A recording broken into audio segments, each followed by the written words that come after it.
Lorsque nous pensons à la richesse, aux milliardaires, aujourd'hui, nous pensons presque toujours aux fortunes de certaines personnes, telles que Bill Gates, Elon Musk, Jeff Bezos ou Warren Buffett.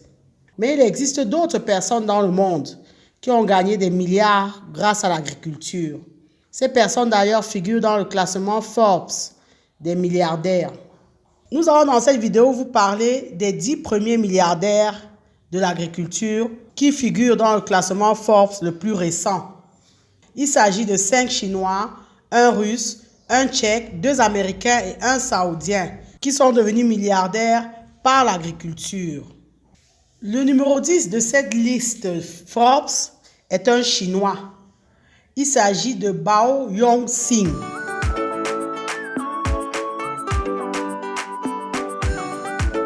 Ce monsieur est à la tête d'une des plus grandes entreprises agricoles privées en Chine. Il dispose d'une fortune nette de 1,3 milliard de dollars américains. Et ce sont les aliments pour porcs essentiellement qui l'ont rendu riche parce que son entreprise produit et fait des recherches et commercialise les aliments pour porcs. En plus de commercialiser les aliments, il élève également des porcs. Donc, il s'est essentiellement concentré autour du commerce des aliments pour animaux, notamment le porc, et aussi il s'est spécialisé dans l'élevage de porcs. Le 9e est également un Chinois. Il s'agit de Fu Guangming.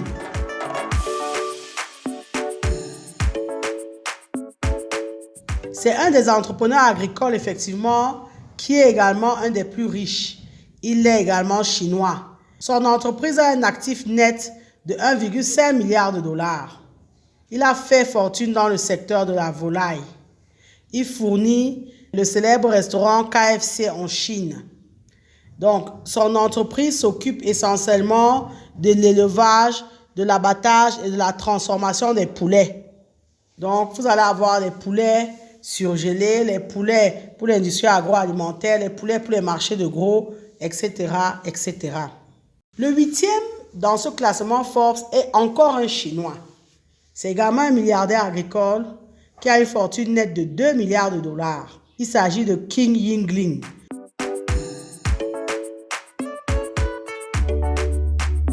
Nous avons parlé de ce monsieur sur cette chaîne quand nous parlions du porc. C'est le plus grand éleveur de porc en Chine, dont il fournit le plus grand marché de viande au porc au monde. Qin Yingling a commencé, comme on l'avait vu sur cette chaîne, avec seulement 22 porcs, et ceci en 1992. Aujourd'hui, son entreprise est connue dans le monde entier par les éleveurs de porcs. Et c'est d'ailleurs parce qu'il est connu que nous avions consacré une vidéo à ce monsieur sur cette chaîne. La 7e place est occupée par un Russe, monsieur Vadim Moshkovich.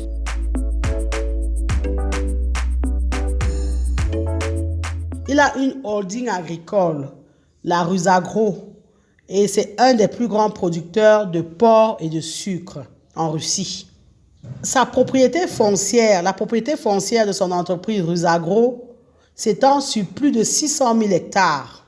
Et ses actifs sont dans différentes provinces russes, c'est dire 600 000 hectares. Donc l'entreprise distribue ses produits dans plus de 15 pays et dans plus de 80 régions en Russie. Sa fortune est estimée à 2,3 milliards de dollars. Un autre Européen de l'Est occupe la 6e place. Il s'agit de M. Andrzej Babis.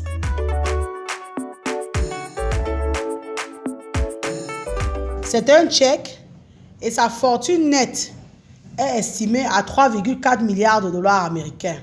Il est un des acteurs principaux dans le domaine de l'industrie agroalimentaire en Tchécoslovaquie.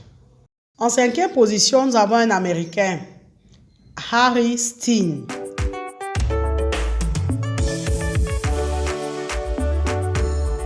Lui, il vient vraiment d'une ferme. C'est un fermier à la base. Il est parvenu à se hisser à la tête des agriculteurs américains avec une fortune nette de 3,5 milliards de dollars. Il a fait fortune en vendant et en concédant des licences de génétique du maïs et du soja à de grandes multinationales comme Monsanto ou Syngenta. Donc en fait, c'est un chercheur aussi. Il est fils d'un agriculteur et son père s'occupait déjà des semences dans les champs familiaux depuis son enfance. Son entreprise, Steen Seeds, est la plus grande entreprise privée de semences au monde. Comme quoi, en étant semencier, on peut devenir milliardaire. Et c'est l'occasion, encore une fois, d'encourager le semencier dont nous avons parlé sur cette chaîne, M. Nono, dont nous avons visité les exploitations dans la région de Bafoussam au Cameroun. Pour ceux qui n'ont pas encore vu la vidéo, nous invitons à aller la revoir. En quatrième position, nous avons un Saoudien, Al-Kabir.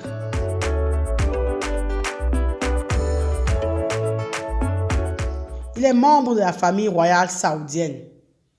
Lui, il a fait fortune avec le lait. Il a une entreprise laitière qui a été fondée depuis 1977. Et en 2016, il a introduit son entreprise en bourse. Et le fait qu'il ait introduit son entreprise en bourse, ça lui a rapporté une fortune nette de 3,8 milliards de dollars. C'est l'un des plus grands opérateurs laitiers du Moyen-Orient. Et il vend son lait, notamment le lait issu des vaches Holstein, à travers tous les pays du Golfe. En plus du lait, il élève également les chevaux. La troisième place est occupée par quelqu'un du continent américain. Il s'agit d'ailleurs d'un couple, Stewart et Linda Resnick.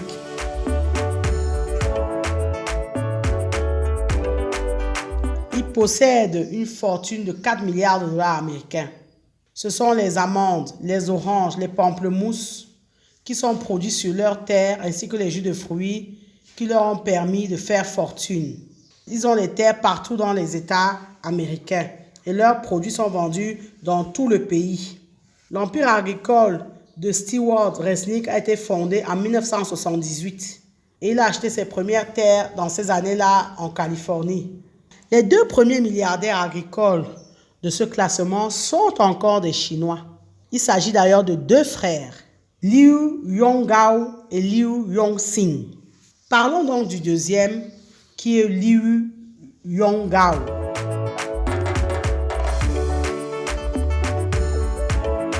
C'est donc le deuxième agriculteur le plus riche.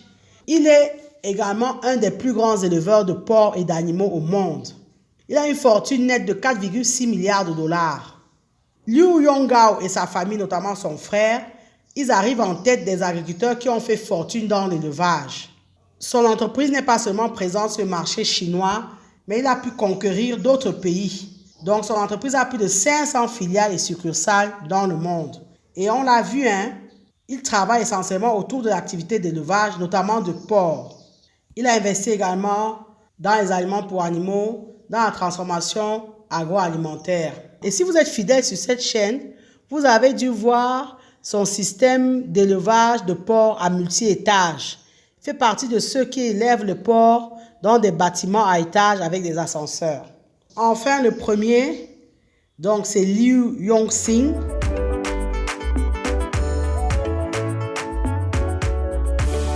Il est en tête de liste des agriculteurs milliardaires dans le monde. Il a une fortune nette de 6,6 milliards de dollars. Donc, comme on l'a vu, c'est le frère du numéro 2. Ça veut dire qu'à eux deux, vraiment, ils cumulent dans le secteur agricole une très, très grosse fortune. Donc, Liu Yongxin occupe la première place parmi les paysans les plus riches du monde. Il a fondé sa société au début des années 90, après s'être séparé de ses frères. Il est spécialisé également dans la production des aliments pour porcs, poulets, canards, poissons, etc. Donc, son entreprise est vraiment spécialisée dans la production des aliments pour animaux. Ces produits sont disponibles sur le marché chinois, mais également à l'étranger, notamment au Vietnam, à Singapour, en Indonésie ou au Cambodge.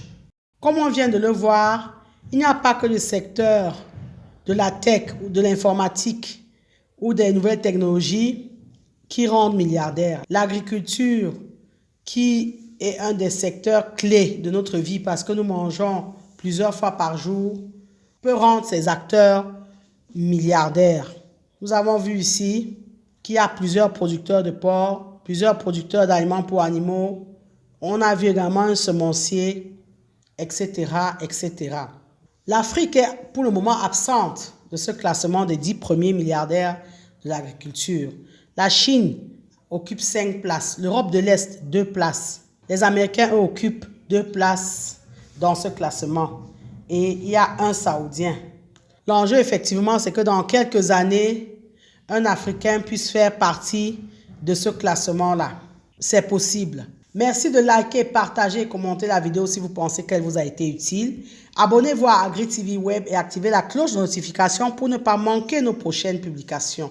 Et rappelez-vous toujours et toujours que savoir est le point de départ, mais c'est agir qui fait et qui fera toujours toute la différence. Maintenant que vous savez, place à l'action.